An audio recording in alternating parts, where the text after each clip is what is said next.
Hello friends, I'm going to be showing you how to modify your monolift so it operates by spring instead of by lever action. So just like that.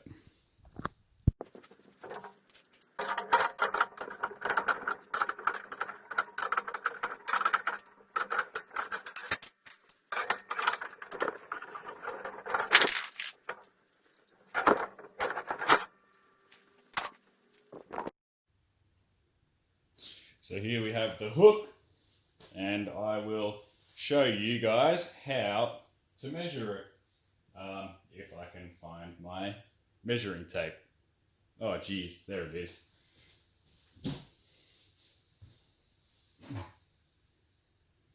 Okay.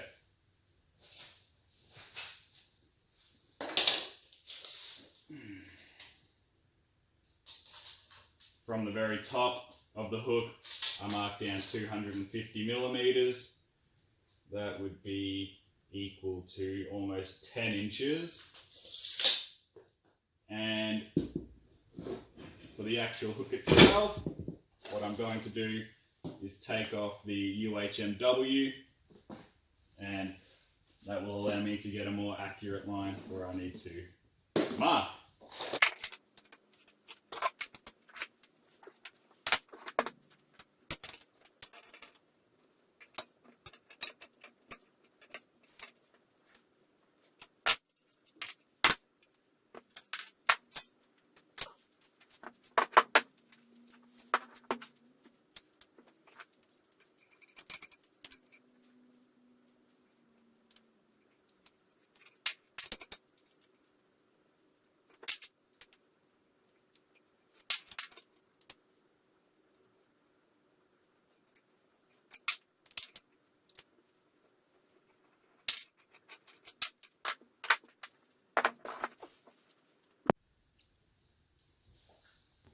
So now we have everything separated.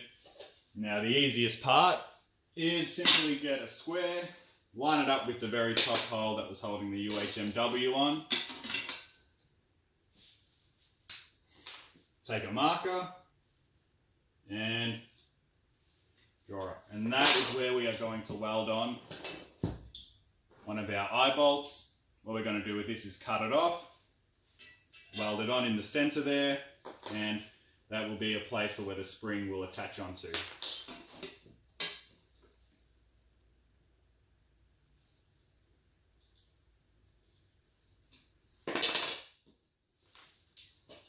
Also, for where we're going to cut off the lever, if you've used your monolift enough, you will have wear marks here on the paint from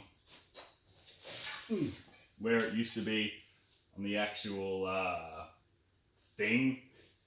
If you don't have those wear marks, what you can do is put your hook back on, bring it all the way out, so as if it's got weight on it, and then draw a line on this top corner piece. And that's where we're going to cut the lever off, and that will leave a very nice flush mark, a very nice flush cut.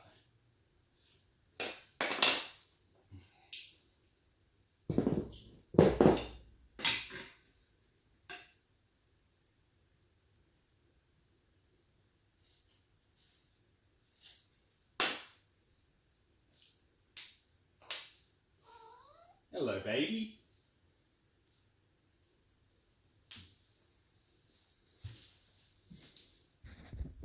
So going back to how we will cut off the lever. See, when I pull forward, the cut is flush with the top of the angle there.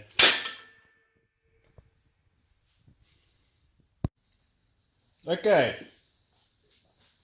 So now we have the lever all marked out. We'll come back to the main frame, find our side mark. There it is. Now, because this is black, a black marker probably won't be the best thing to use to mark it. And I don't know if that's the side mark or not. That seems like chipped paint. Where did it go? another check.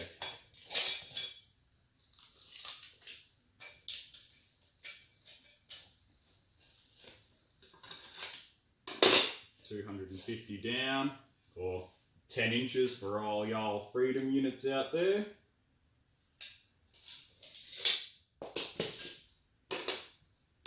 There we go. Okay, so simply, again, the square, draw across, and this is 50 millimeters wide, or 2 inches. So simply put a mark in the center. What we're going to be doing there is drilling through, tapping it, and then we're going to get another eye bolt and screw it through there. And that's what will hold on, will be the base point for the spring on the frame. So far, the hardest part of this build has been finding places to put my phone so I can record stuff. But what we're going to do now, let's get a center punch. I'm very glad I have a spring-loaded one, so I can do this with one hand. Put it there on our mark, on the center there. And there we go. Punch that in. I like to do it a few times just to make it a bit deeper and make it easy for the drill to grip into. There we go. There we go. I was going to show you guys how to sharpen a drill bit on the bench grinder, because the original bit I was going to use for the pilot hole is pretty blunt, and this is about 1/2 inch thick steel, so 12 millimeters, and you know that'd just suck drilling through that with a blunt drill bit. But I don't have to, because thankfully I found a sharper bit that's also smaller, so that will make the drilling easier. But you know, if you guys want to know how to sharpen a drill bit on a bench grinder, then I can do that. Because I can't find anywhere to mount my phone anywhere really well, I hope I can do this one-handed. I'll start by spraying some wood 40 right there, and a bit on the drill bit too. Okay, here we go.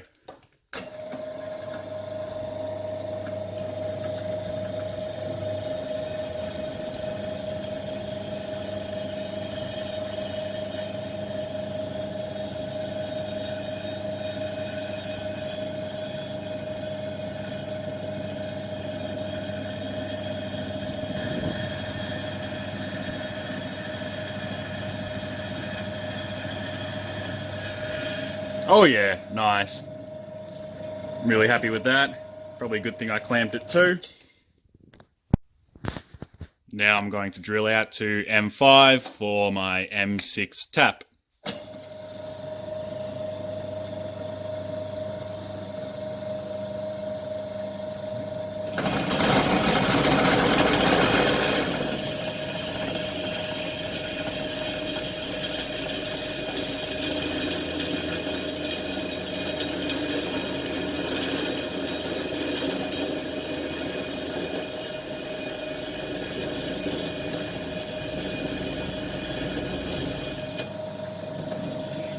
Excellent.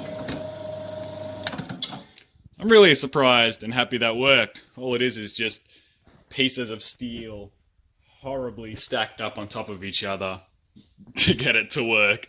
I'm very happy with that. Okay, so now everybody can see how horribly messy my workshop is. Now we're going to do our M6 tap in our M5 hole.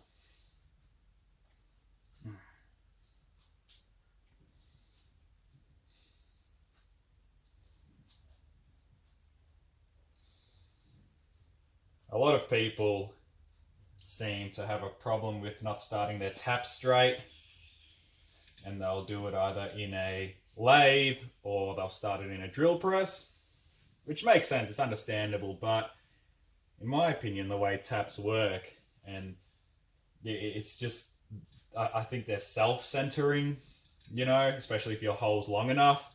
Like, I'll take the tap out. If you have a look at it, here, It's, come on, let's get it to focus.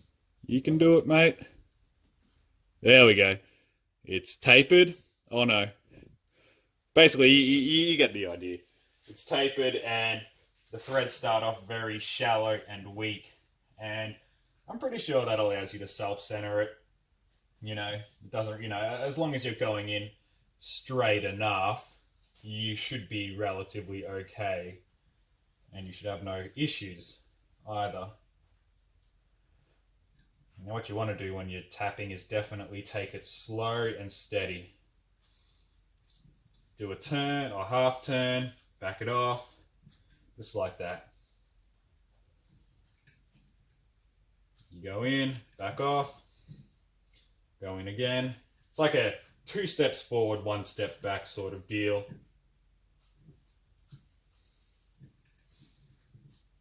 The last thing you want to do is not back off and end up snapping your tap.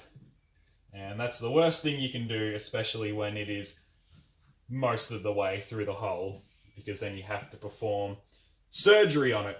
And by surgery, I mean I'll have to get my oxyacetylene torch out, blast it out with that, and then fill it with weld, and then re-drill again. And, you know, I can do that. It's just a pain in the ass, and I really can't be bothered. Nothing's better than running out of memory on your phone and the camera stopped working, but that's fine. I got everything done. All I was really saying was the M6 tap is obviously bigger than this bolt. It's just not going to work. The reason why, this is M4 with a 1.5 millimeter pitch on the thread, whereas my M6 tap had a 1 millimeter pitch, and I also don't have any, you know, I don't have a tap the size of this guy. So what I'm going to have to do is cut off the eye part of the bolt and weld it onto an M6 screw that can go into here. Always use the proper PPE when using any kind of power tool, especially earmuffs. Your hearing is very important, and I like to use my oxyacetylene goggles because they form a complete seal around my face, so no sparks can get anywhere under standard, like how they can with standard goggles, and then get into your eye. So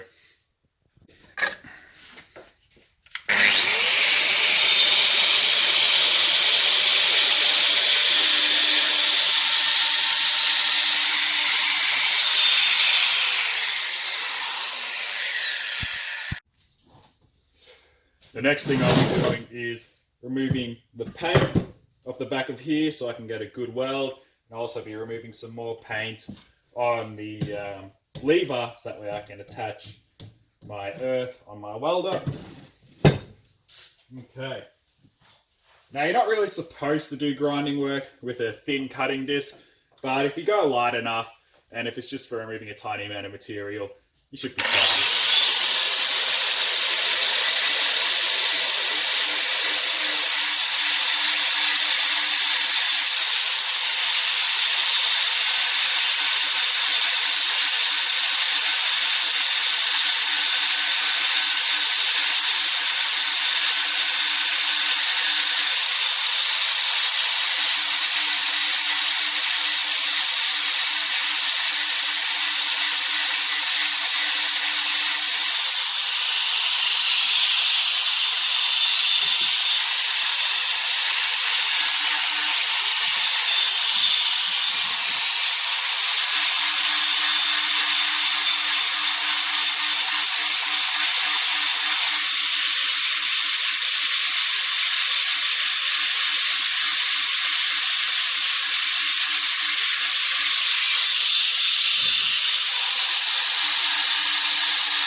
So now what I'm going to do is weld this eye bolt onto here.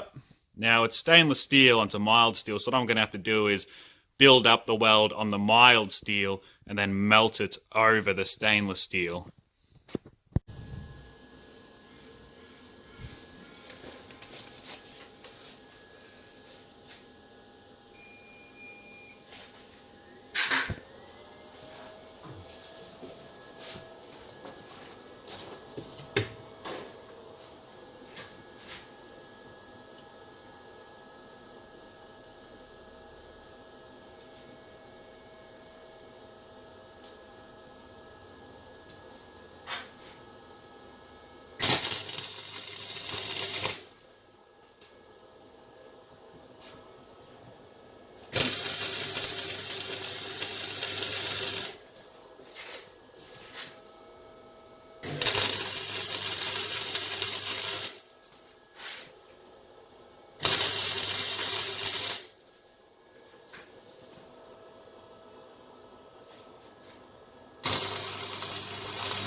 Neat.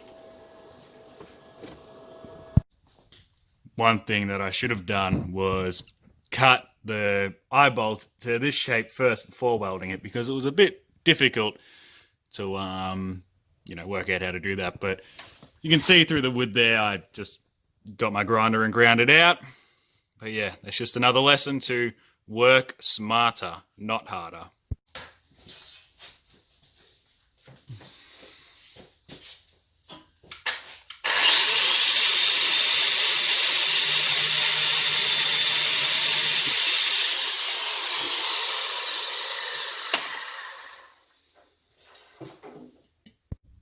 Now it's time to weld.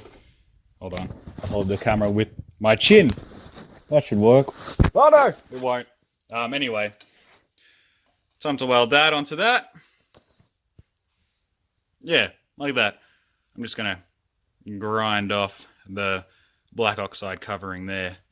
I forgot to film myself welding him, but it's all done. Now I'm just gonna cool it off because it's very hot. I also looped the spring. Through it first. I sprayed the spring with anti-splatter as well, and the screw, to stop anything sticking to it. The problem with anti-splatter is it reeks, and it leaves a pretty awful oily layer on things, and if you get the part hot enough, it can kind of bake into the metal, and that can be a pain to get out. But because I'm not painting it or doing anything with it that way, it's totally fine. I just have to put up with the stench of anti-splatter. Yeah.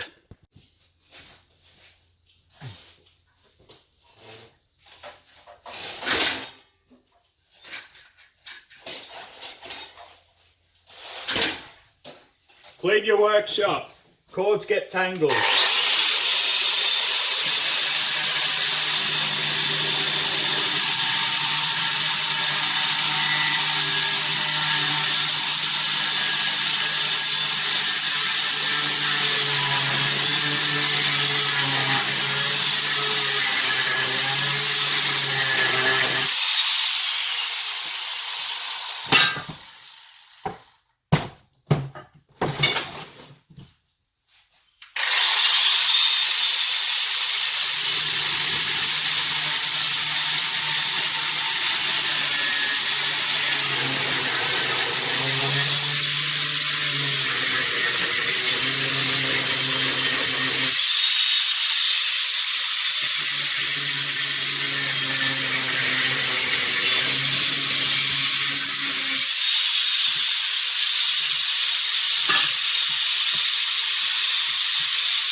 Yeah. Time to neaten up and even out the cut.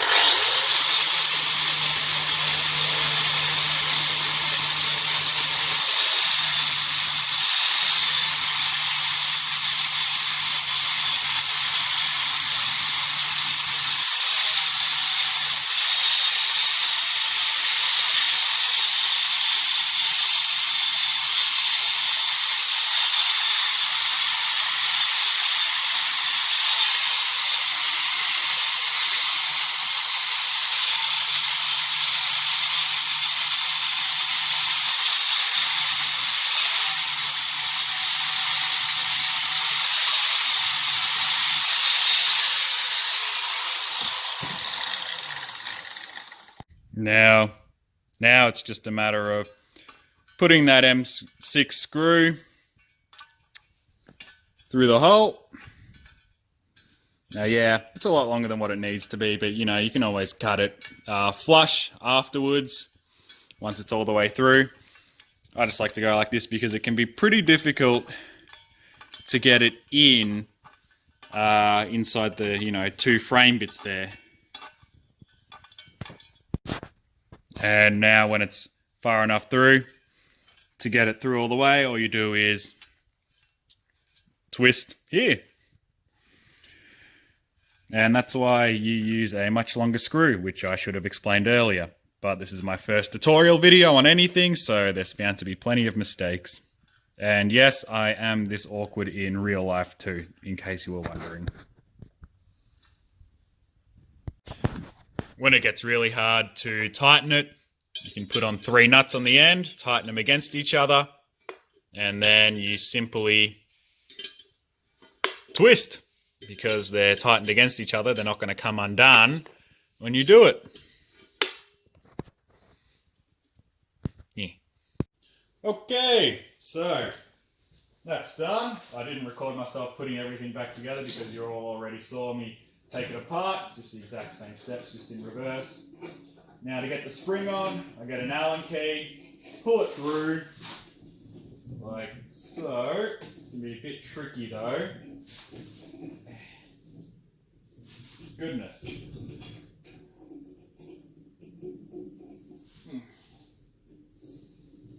Yeah. And then we're going to have to give it a twist.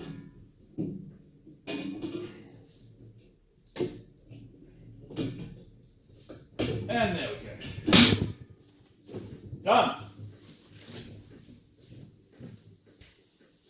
That is your modified, spring-loaded Monolift.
Oh.